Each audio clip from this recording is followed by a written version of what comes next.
ជាច្រើនហើយខ្ញុំសូមចាចូលដល់ភារកិច្ចហើយក៏ចានិយាយពីប្រព័ន្ធចក្ខុវិស័យនៃការបង្កើតប្រតិកម្មនេះហើយអញ្ចឹងជាកក៏ចាវិជាកម្មទាំងអស់តែគាត់មានមុខតំណែងទាំងអស់គាត់អភិវឌ្ឍខ្លួនជំរុញការលក់របស់ខ្លួនកើនឡើងហើយចាអភិវឌ្ឍឈានដល់ឆាកអន្តរជាតិចាដោយយើងគូសហការយ៉ាងចាំល្អពីក្រៅប្រទេសសហភាពអឺរ៉ុបសហភាពពាណិជ្ជកម្មកាណាដាចាជាច្រើនទៀតផលខ្មែរពិតជាល្អពិតកងខ្មែរអាចធ្វើបានខ្មែរអាចធ្វើបានចាយើងរួមគ្នាអញ្ចឹងនេះខ្ញុំមានតែប៉ុណ្ណេះហើយក៏សូមអរគុណដល់ចាគ្នាទាំងយល់អស់ហើយក៏ជាកគណៈធិបតីហើយក៏ចាបងប្អូនសាវនាងអស់ដែលបានចូលរួមផ្សព្វផ្សាយចា Management company, I'm truly delighted to showcase your products, but also to learn from the best practice of our speaker here today. And our vision is to learn from the best practice and also improve your quality standards to reach the international stage.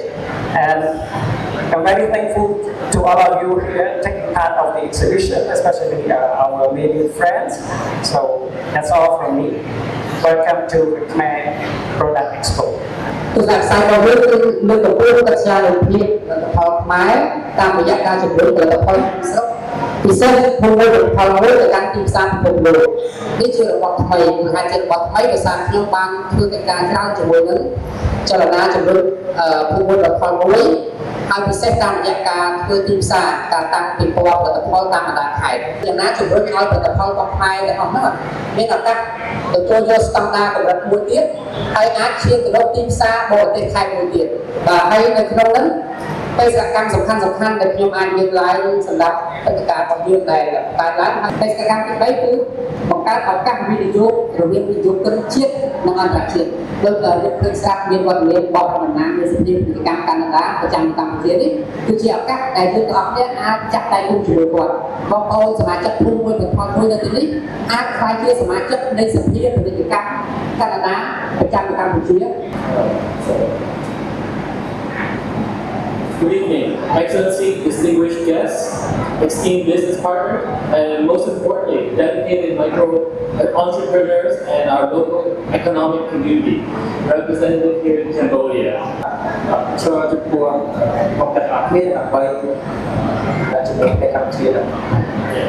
So my vision, and I think what Bob said, is also the Khmer we are being reunited in the hall today. Thank you all for being here. The backbone of the Cambodian economy. របស់ក្នុងស្រុកជាមួយនឹងកម្លាំងក្នុងស្រុកក៏ដូចជាជំនាញ តំណាងរបស់ខ្ពស់ឯកឧត្តមបណ្ឌិតសេដ្ឋីចាអូណាបុនទេសរដ្ឋមន្ត្រីប្រធានគណៈកម្មាធិការជាតិជំរុញចលនាធនមួយផលិតផលមួយចាសូមអញ្ជើញថ្លែងនៅមតិសំណេះសំណាលនិងប្រកាសបើកកម្មវិធីសូមគោរពអញ្ជើញ ហើយគឺថាយើងនឹងបន្តសកម្មភាពនេះជារៀងរហូតតាមទិសដៅនៃការជំរុញចលនាភាពផលមួយហើយនឹងស្របស្ថានភាពដែលការផ្លាស់ប្ដូរ one really complex movement we appreciate តែខាងលើដើម្បីខលរសាវីជាមួយនឹងថ្នាក់ដឹកនាំហើយបន្តមកទៀតយើងចេញទៅខាងក្រៅដើម្បីធ្វើការកាត់ខ្សែពោចាសូមជួយខលរសាវីបន្តិចសិនចា Hãy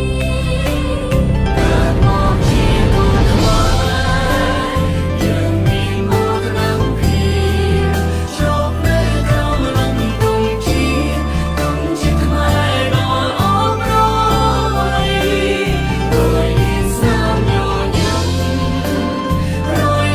cho kênh Ghiền Mì Gõ để không bỏ lỡ